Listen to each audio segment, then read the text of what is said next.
Eu acho que o tamanho da manifestação do Supremo indica o tamanho da crise, né?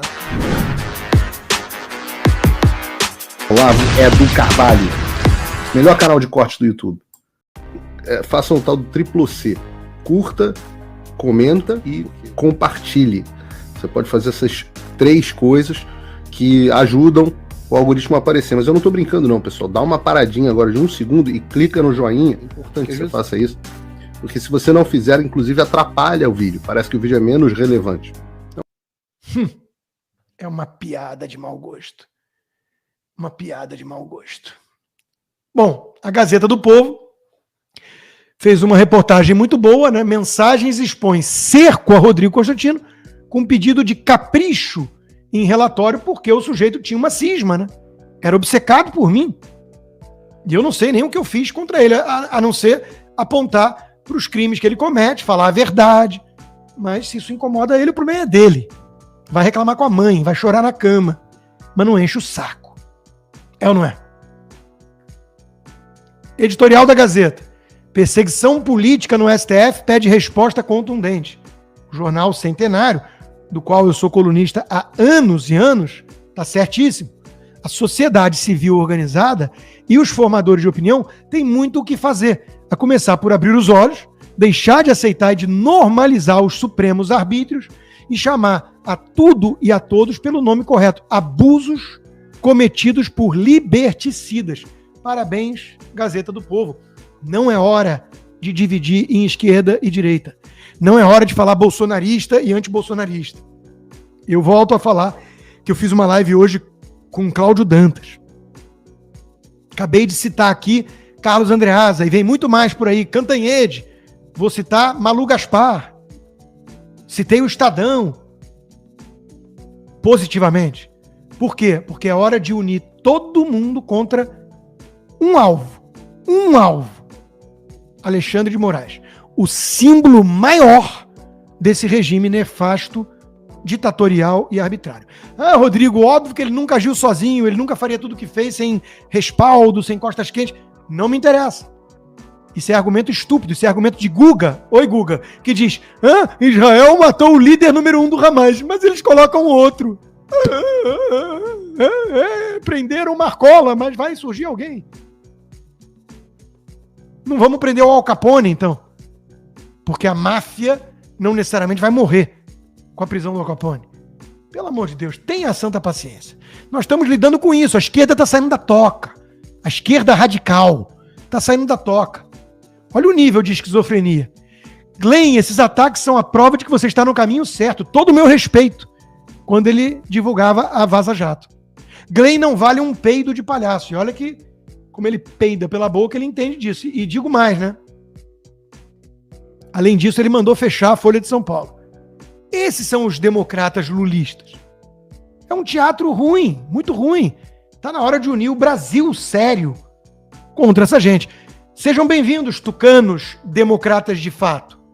Eu não sei se o Armínio Fraga já se imolou em praça pública. Esse eu só vou aceitar de volta com 100 chibatadas que ele mesmo se der nas costas. Perdão, aí ele vem. Tô brincando, Armínio, eu aceito 90.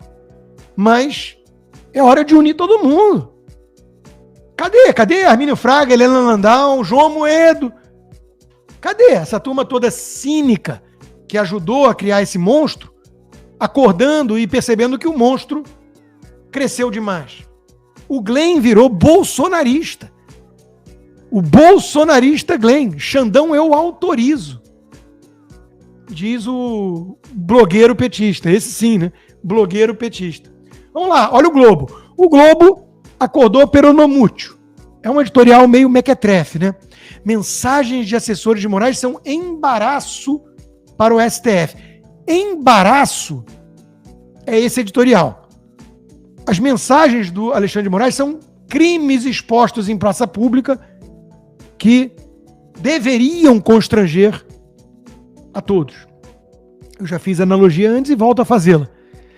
Não é que o Alexandre de Moraes foi pego com batom na cueca. Batom na cueca você finge que é alguma outra coisa, no limite. Ele foi pego em flagrante. Flagrante perpétuo, vídeo. Saindo do motel com a amante. Na verdade, dentro do quarto com a amante. Quem que ele estava traindo? A Constituição brasileira. Aliás, tem gente fingindo que acredita que ele estava salvando a democracia e não destruindo ela, né? Para esses, eu tenho aqui um vídeo do que exatamente está acontecendo.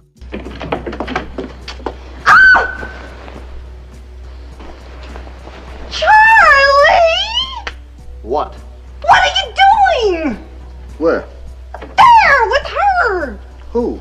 Her! How could you? What? That! When? When I came in, you and she... Who? You know very well who, that woman there! Where? Charlie! What? You and that woman! What woman? The one who just left! When?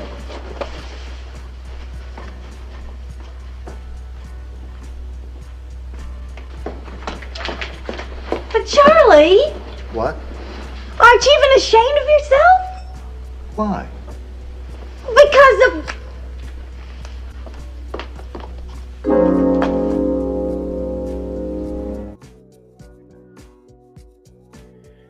É esse o retrato da situação de quem ainda finge acreditar que a montanha pariu um rato que não tem nada para ver ali nas mensagens. É essa a postura deles, né? Vamos lá. O Globo, agora vamos para jornalista sério, o Guzzo. O tal do rito é o que menos importa nas revelações de Moraes. E é grave, é crime, é ilicitude. Mas ele está certo.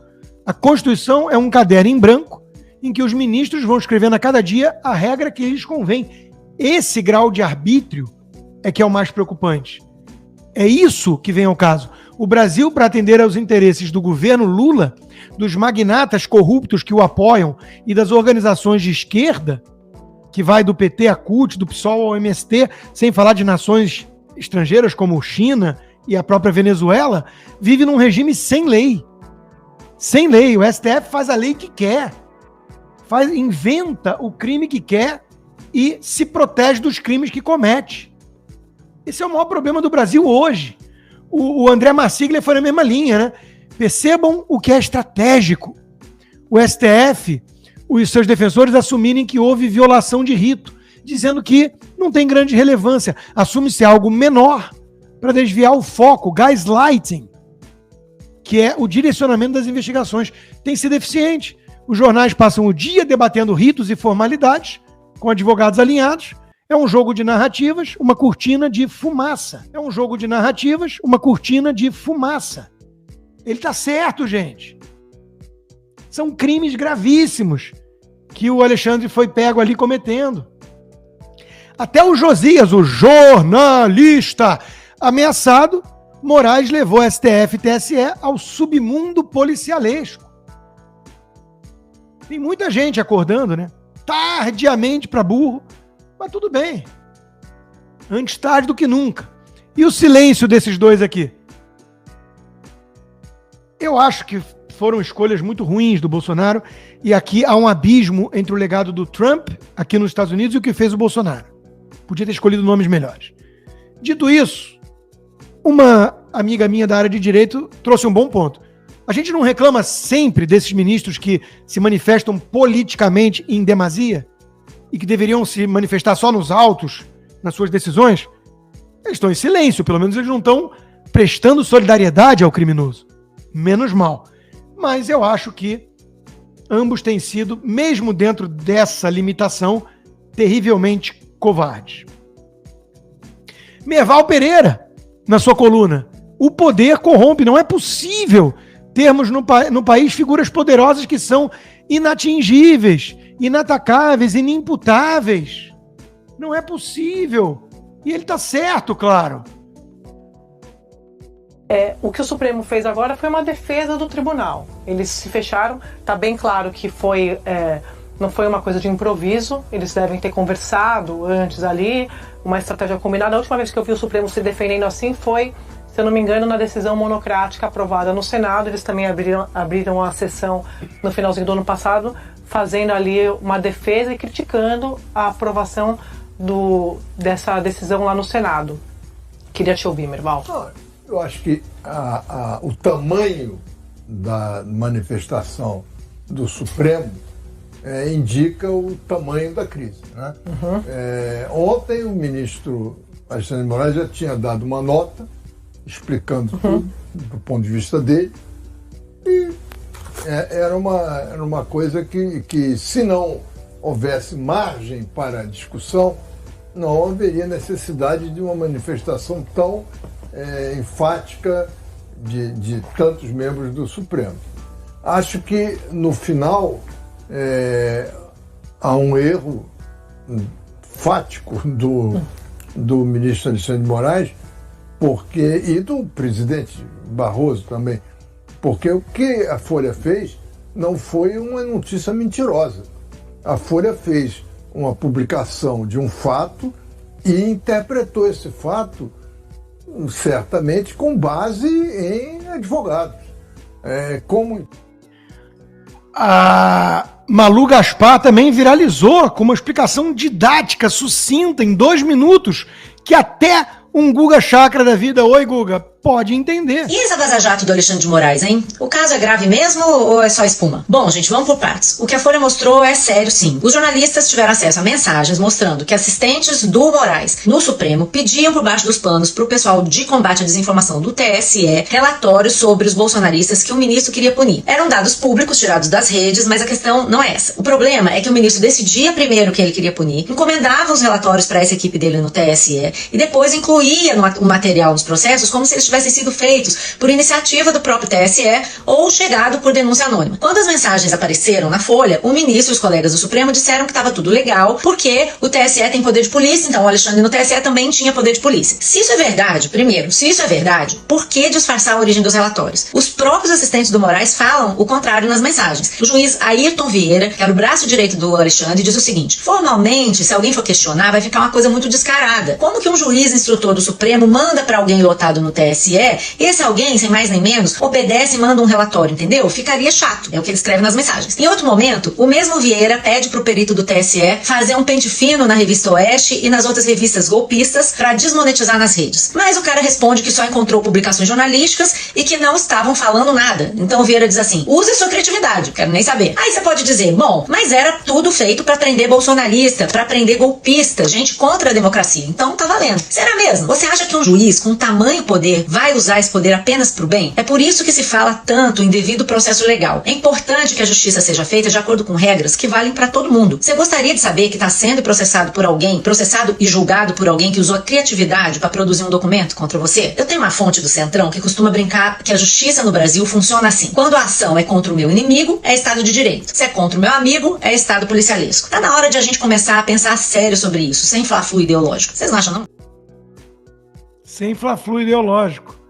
É exatamente isso, Malu Gaspar. Tá certíssima. Muito obrigado pela preferência, sob censura ainda, né? Muito obrigado e peço encarecidamente que quem quiser apoiar o meu trabalho independente, que é, cá entre nós, o que eu mais gosto, sem demérito a todos os outros, e são vários empregadores, parceiros, mas esse é o que eu mais gosto de fazer. Sou eu e vocês direto aqui, né? Vá lá no rodrigoconstantino.com e considere se tornar um patrono hoje mesmo. Inscreva-se também na minha comunidade do Locals, o conteúdo disponível do que eu produzo está lá, mas de preferência para quem usa VPN, para não ficar na intranet do Xandão. E, se possível, considere se tornar um membro apoiador. Você recebe como recompensa por viabilizar esse trabalho independente conteúdos exclusivos, como toda segunda-feira, tivemos ontem já, conversa de boteco. E quartas-feiras temos o Cigar Bar, em que eu procuro responder as perguntas dos apoiadores. Então, vá lá no rodrigoconstantino.locals.com, inscreva-se, gratuito, e, se possível, torne-se um membro apoiador. Faça o tal do triplo C. Curta, comenta, porque a integração do chat ajuda muito, e compartilhe. Você pode fazer essas 3 coisas que ajudam o algoritmo a aparecer. Mas eu não estou brincando não, pessoal. Dá uma paradinha agora de 1 segundo e clica no joinha, porque às vezes a pessoa já está acostumada a ouvir isso. Não. É importante que você faça isso, porque se você não fizer, inclusive atrapalha o vídeo. Parece que o vídeo é menos relevante.